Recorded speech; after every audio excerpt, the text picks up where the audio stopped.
Tom, that's one of the fastest games we've ever done, man. Awesome. That's good. I mean, I get to go home early. Yeah, that is a good thing. I made the comment, and I know you're going to pick it apart watching film, but I thought this was a very efficient performance by your team tonight, especially the first quarter. Very crisp, but then just very workmanlike, very efficient victory, and an excellent performance by your defense. Bend but not break. I guess. We'll figure that out tomorrow. I guess looking at it, there are a couple times I wasn't happy about, the holding calls and the penalties and stuff like that. And then the last touchdown that Marcus had, of course, you want to put points on the board, not necessarily to say that you score points, but we have goals that we set for ourselves. Right. And just kind of upset about the number of times that things were called back and the number of penalties. So thank you. I'll take it. I'm not going to ever disagree with you on that, but there are things to work on. I know it is. Always things to clean up, but you did have to like the way the team came out of the gates tonight. Really played well in that first quarter, grabbing a 2-touchdown lead. Yeah, I was very excited about that.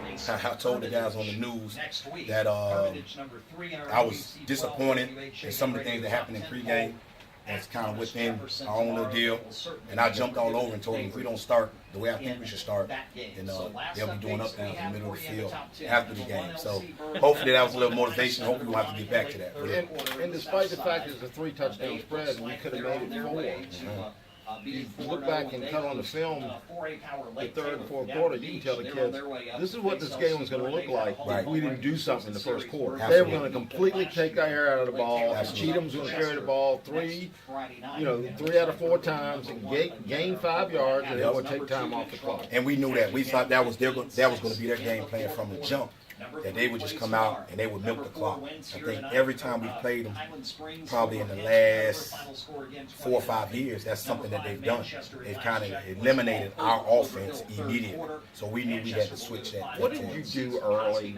And I'm sure they adjusted to it. What did you do early to put so much pressure at the read spot? Come on, they're gonna cut on the film and figure it out anyway. We just tried to work a couple different things with the young quarterback. Nobody expects him to be like DJ was right now, but he is in terms of his education and how he understands the game. So for us, we gave a lot to him. You saw a lot of times we didn't huddle. He just called the play at the line. So, I mean, when you're playing with these kids, you only have them 4 years. You got to trust them at some point. I'd rather trust them until they give me reason not to, not the other way around. So he's a kid that I believe in. We spend a lot of time watching film together, whether it be at his house and I'm at my house and we do it via this technology, text message. You know what I mean? So we do a lot of different things like that, and it just works out for us where that kid understands the game. What did you do with them? What did you do with them in that? You changed the answer. You talking about your quarterback. I would have. That's what my professor taught me to do in college in public speaking. I mean, really, just watching the interior defense line. The interior defensive lineman gave us reads, we took the read. And that's basically what it boils down to. And the young guys just smart enough and intelligent enough to do it. And then when they start blitzing us, later in the game, we start moving in a different direction, start running outside. It took him a little bit longer than we wanted it to for him to see it, but he made the adjustments and he flew with it. Now, I know the jet sweep's a big part of your offense. You have the athleticism to do it, but it was especially effective tonight. I know you used it a lot. Did you see something on film that led you to believe that was going to be a big part of the game plan? Just alignment defensively that they did, and then the way they sent pressure. Everybody sends it, but the way you send it is different for everybody. So they had did a couple different things against Hopewell, where they went 3 techniques and played with 2 wide, 3 techniques. And we thought we were going to get that, but then intuition or knowledge or game planning or number 2 going between tackles. Yeah. Well, those things made them change a couple things, and we had a feeling that they would change it. So early on, it's just film stuff. Yeah, we've talked many times about the number of skilled kids you have and the competition you have in practice. Yeah. Loren, you had 9 different people carrying the ball tonight. All right. 9 different people carry the ball, none more than 8 times.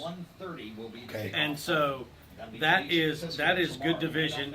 That's a film for somebody to watch, right? Yeah, always. You know, you get lots of people involved. You didn't have Felton tonight. Right. You know, and let's just talk about it again. I know the competition's in practice, but talk about the challenge of one football and all these skill kids.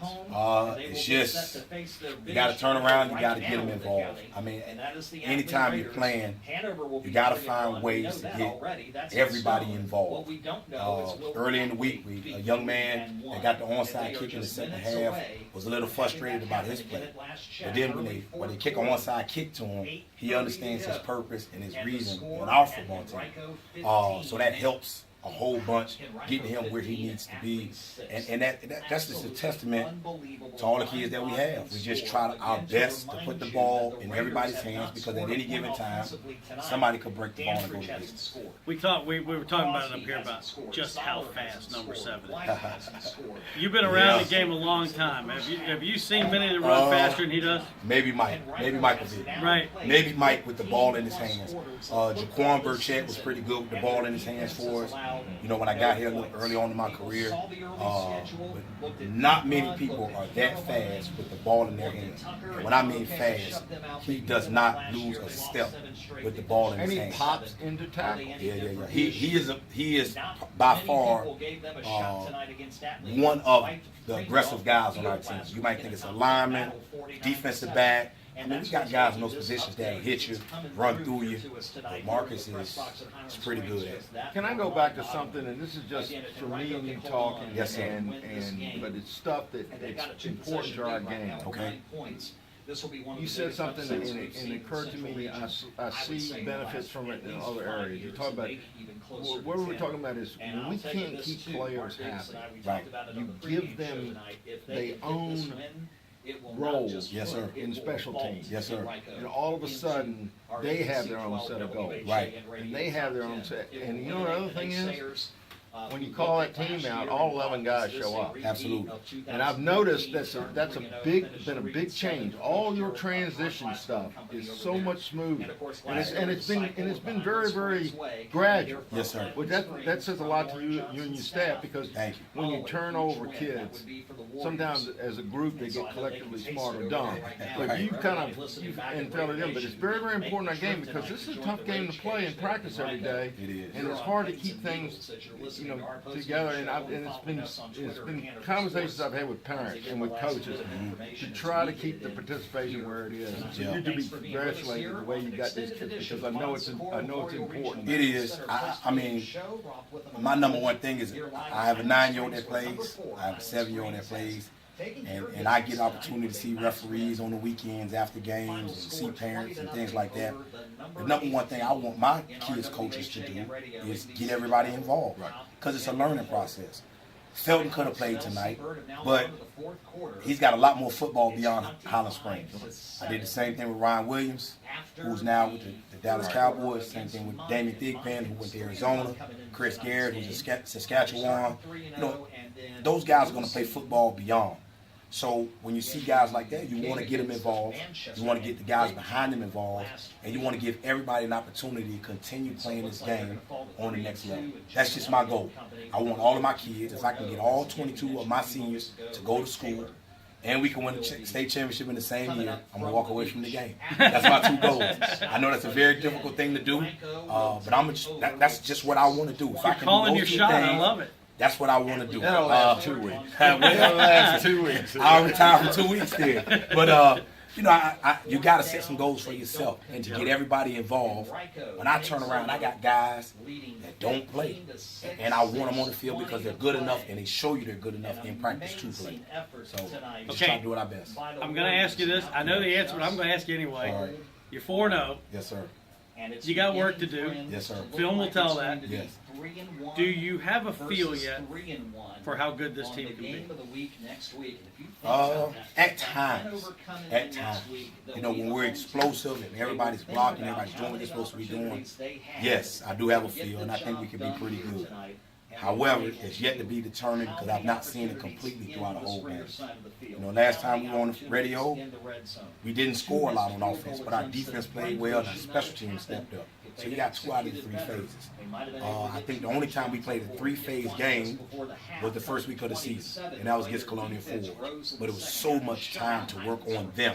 You know, now it gets to the point where you got 4 days to work on the team, 5 days if we come in on Saturdays like we do. And, you know, in that period of time, we just got to find a way to get it done. Having the extra week helping you ready for this offense tonight? Yes.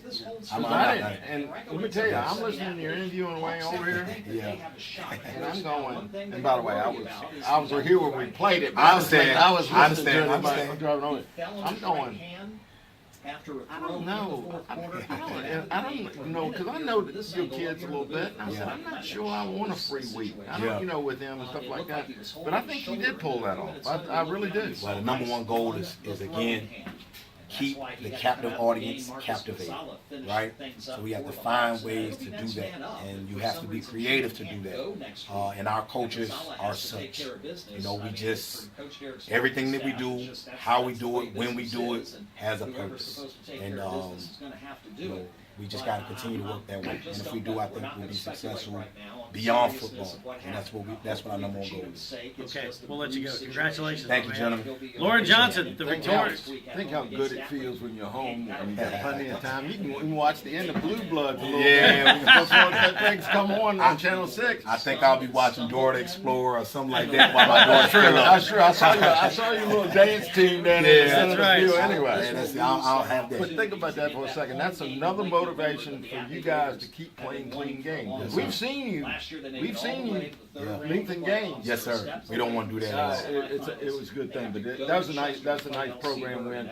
But I wanted to share that with you because Thank you, sir. it's been on my heart because people come to me and they want me to straighten their coach out. Right. And I don't even presume to do that, but I explain to them, especially the ones that I know. Yes. That's what it is, but we always lose sight of it. But it's a beautiful thing when you have a role player. Yeah.